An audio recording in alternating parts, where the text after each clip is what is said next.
a lot of venues, they have blinders on as far as like tunnel vision, and they only look at the venues that are in their market. So if you're an aspiring venue, I would encourage you to look outside of your local market, outside of your state. What trends in other geographical regions within the United States or even outside of the United States? I love studying architecture in over in Europe. I think it's gorgeous.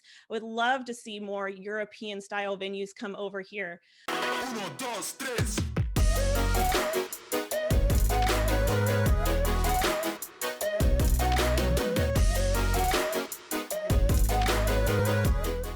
I love that you started as a coordinator because, and kind of like had that unique eye. I feel like that's one of the most powerful things that a venue could do is get the perspective of someone who's dealing directly with their clients.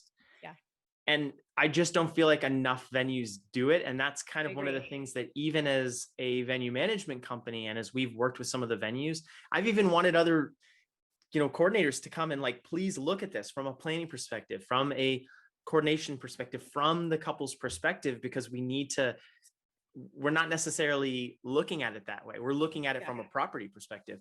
What kind of are some of those pitfalls that you mentioned that people are consistently overlooking?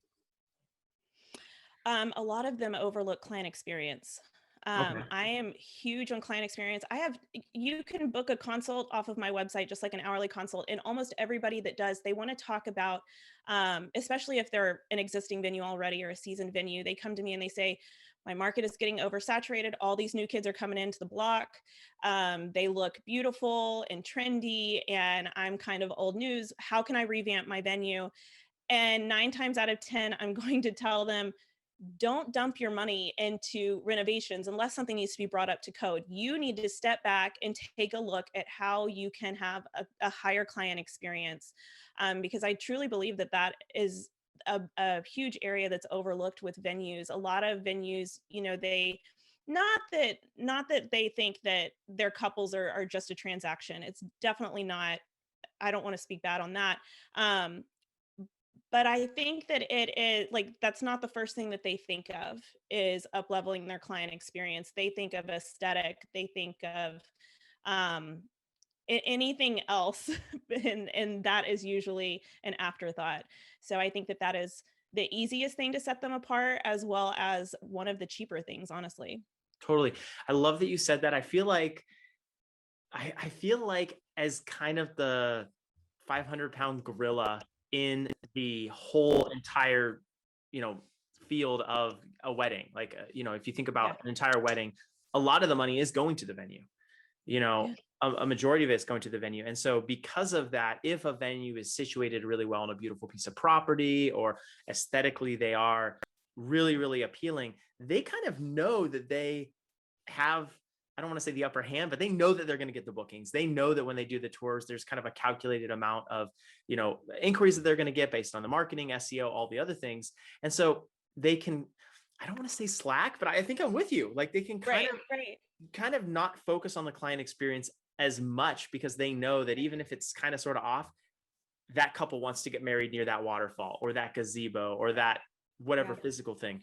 Um, Yeah. Well, and I think that that's a silver lining to COVID, right? Like micro weddings that are popping up. I listened to your episode with Bethel Nathan, and she hit the nail on the head as far as client experience is concerned with micro weddings. They still have the couple still have the same budget, less guest count, and they're able to spend more per guest and just completely like flip this idea on its head of I want to throw a crazy party, everybody on the dance floor versus okay, things have changed. My idea of my wedding has changed. I've kind of fallen in love with this new idea of really, really catering to my guests and making it an incredible experience. And that's a trend that I really hope stays.